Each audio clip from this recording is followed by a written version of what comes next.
Nelson Rolihlahla Mandela nació el 18 de julio de 1918 en el pequeño poblado de Mvezo, en la provincia de Cabo Oriental, Sudáfrica. Su nombre de nacimiento, Rolihlahla, en lengua xhosa, significa el que tira de la rama de un árbol, una expresión que muchos interpretan como rebelde. Este nombre parecía ser una premonición de la vida que le esperaba. Mandela provenía de la etnia xhosa y de la familia real Tembu. Aunque su linaje era noble, su infancia estuvo marcada por la sencillez y las costumbres tradicionales. Pasaba gran parte de sus días cuidando ganado, jugando con otros niños en los campos de Kunu y escuchando las historias de ancianos que relataban leyendas de resistencia contra los colonizadores europeos. Su padre, Henry Mandela, era consejero del rey local. Sin embargo, cuando Nelson tenía solo 9 años, su padre falleció. Esto lo llevó a ser adoptado por el regente Tembu Yonhintaba Dalindyebo, quien lo llevó a vivir a la corte real.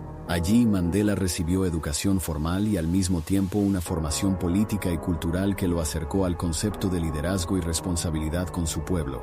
Asistió a escuelas misioneras, donde entró en contacto con la educación occidental. Fue en una de estas escuelas donde un maestro inglés, siguiendo las prácticas coloniales de la época, le dio el nombre Nelson. Aunque para muchos africanos estos nombres eran un intento de borrar sus identidades, Mandela lo aceptó como parte de la dualidad en la que viviría, entre las tradiciones africanas y el mundo colonial. Durante su adolescencia, Mandela comenzó a notar las diferencias abismales entre la vida de los blancos y los negros en Sudáfrica. Los blancos controlaban la tierra, la riqueza y el poder político, mientras que la mayoría negra vivía en pobreza, privada de derechos. Estas observaciones despertaron en él un sentido de injusticia que lo acompañaría toda su vida. En 1939, Mandela ingresó a la Universidad de Fort Hare, la única institución de élite para africanos negros en Sudáfrica. Allí se destacó como estudiante, pero también como líder juvenil. Fue en Fort Hare donde empezó a involucrarse en debates políticos y movimientos estudiantiles. Finalmente fue expulsado tras participar en una huelga estudiantil, un acto de rebeldía que marcó el inicio de su larga carrera de resistencia.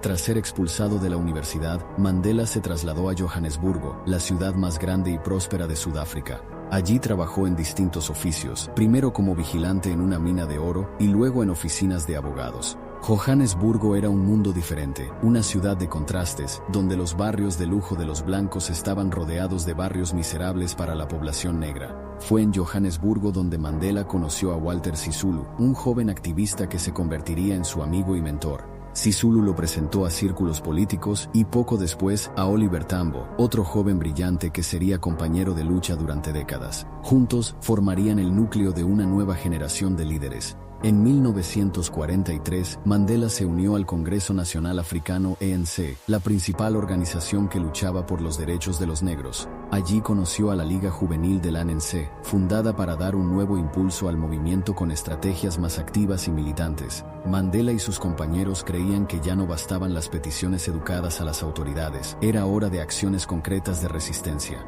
En 1948, el Partido Nacional, dominado por los Afrikaners, ganó las elecciones e instauró oficialmente el apartheid, un sistema de segregación racial legalizado.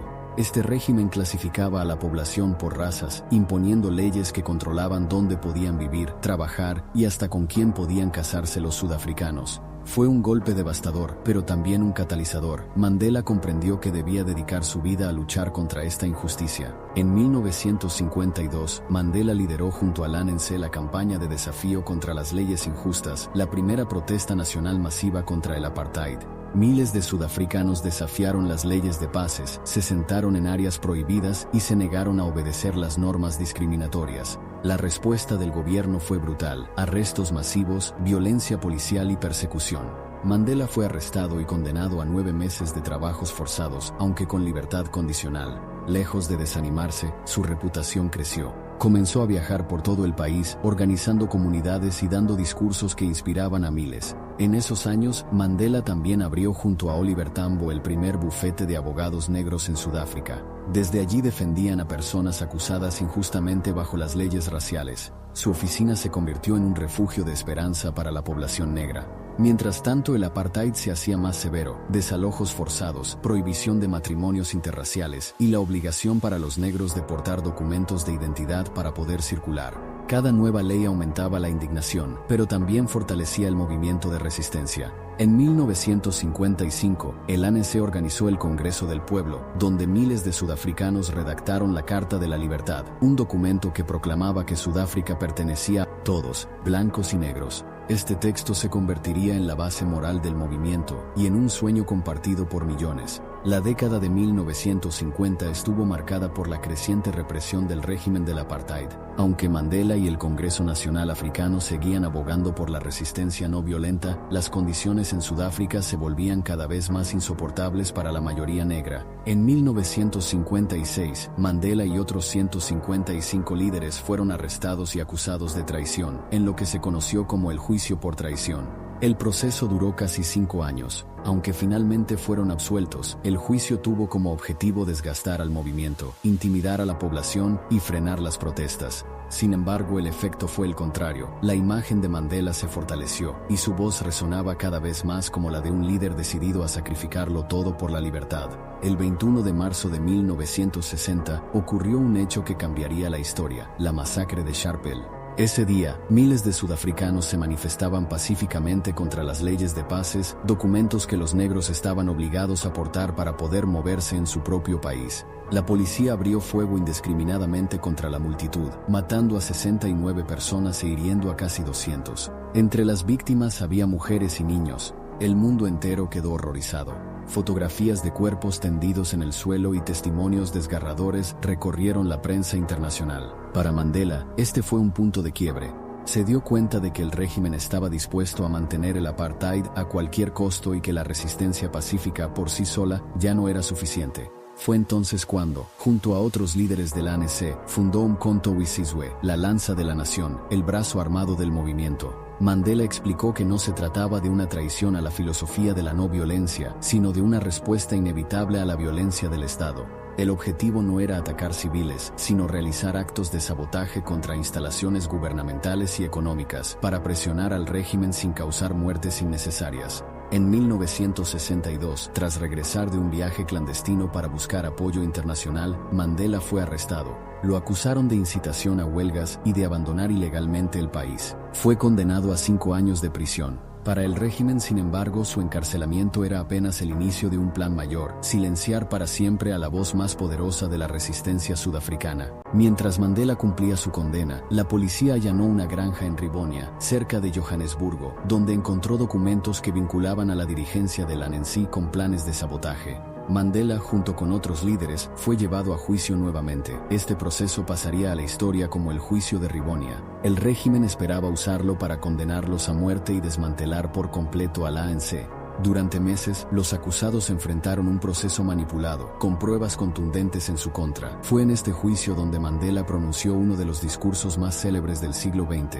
De pie frente a los jueces dijo: "He luchado contra la dominación blanca y he luchado contra la dominación negra. He apreciado el ideal de una sociedad democrática y libre, en la que todas las personas vivan juntas en armonía y con iguales oportunidades. Es un ideal que espero alcanzar en vida, pero, si es necesario, es un ideal por el cual estoy preparado para morir". El tribunal, presionado internacionalmente para no ejecutar a los acusados, los condenó a cadena perpetua. Mandela fue enviado a la prisión de máxima seguridad en la isla de Robben Island, situada frente a Ciudad del Cabo.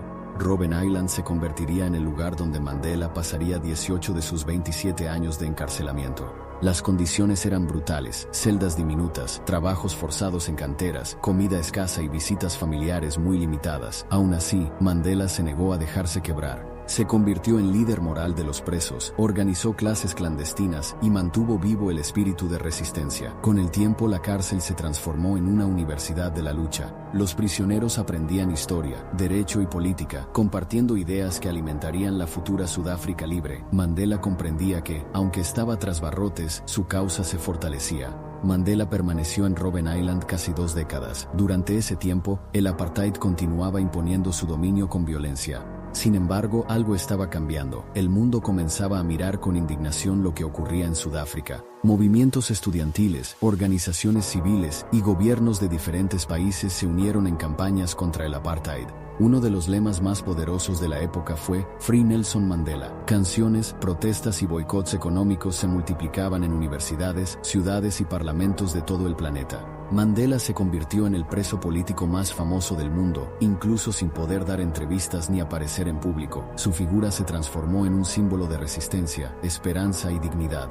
Dentro de la prisión, Mandela demostraba una disciplina extraordinaria. Se levantaba temprano, hacía ejercicio, estudiaba y organizaba debates con otros presos. Enseñaba a los más jóvenes que la resistencia debía estar basada en la dignidad y el respeto, incluso hacia sus carceleros. Decía que aunque podían encerrar su cuerpo, nunca podrían encarcelar su espíritu.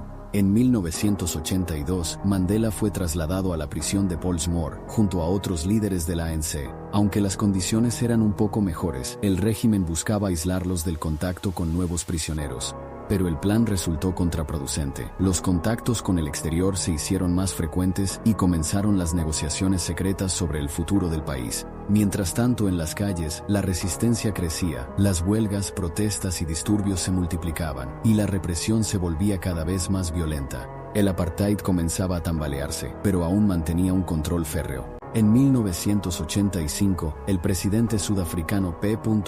Botha ofreció a Mandela la libertad condicional a cambio de que renunciara públicamente a la lucha armada. Mandela respondió con dignidad: ¿qué libertad se me ofrece, mientras la organización del pueblo sigue prohibida? Solo los hombres libres pueden negociar. Un prisionero no puede firmar un contrato. Su negativa fortaleció su imagen de líder incorruptible. La presión internacional aumentaba, países imponían sanciones económicas a Sudáfrica y el aislamiento diplomático era cada vez mayor. En 1990, tras 27 años de prisión, el nuevo presidente Frederick de Klerk anunció la liberación de Nelson Mandela y la legalización de la ANC. El 11 de febrero de ese año, Mandela salió caminando de la prisión, tomado de la mano de su esposa Winnie, ante una multitud que lo recibía como a un héroe.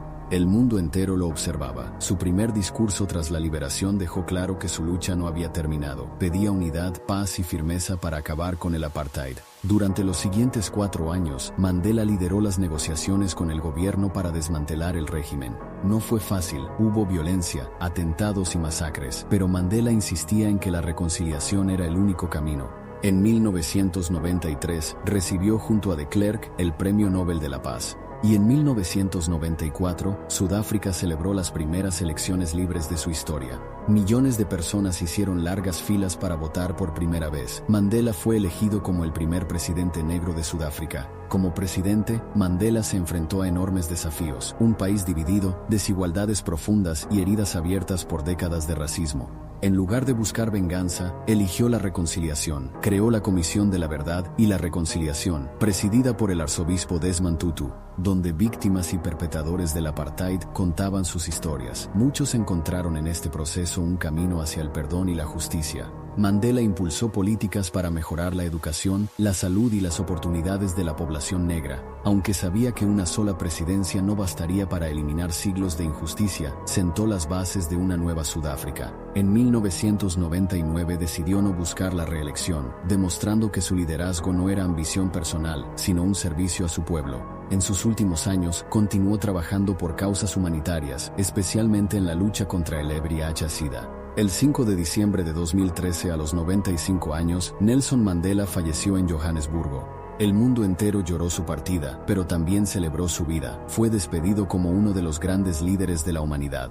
Un hombre que enseñó que el perdón es más poderoso que el odio. Si esta historia te inspiró, no olvides darle like a este video, suscribirte a nuestro canal y activar la campanita para seguir descubriendo juntos la vida de los personajes que cambiaron la historia. Nos vemos en la próxima historia.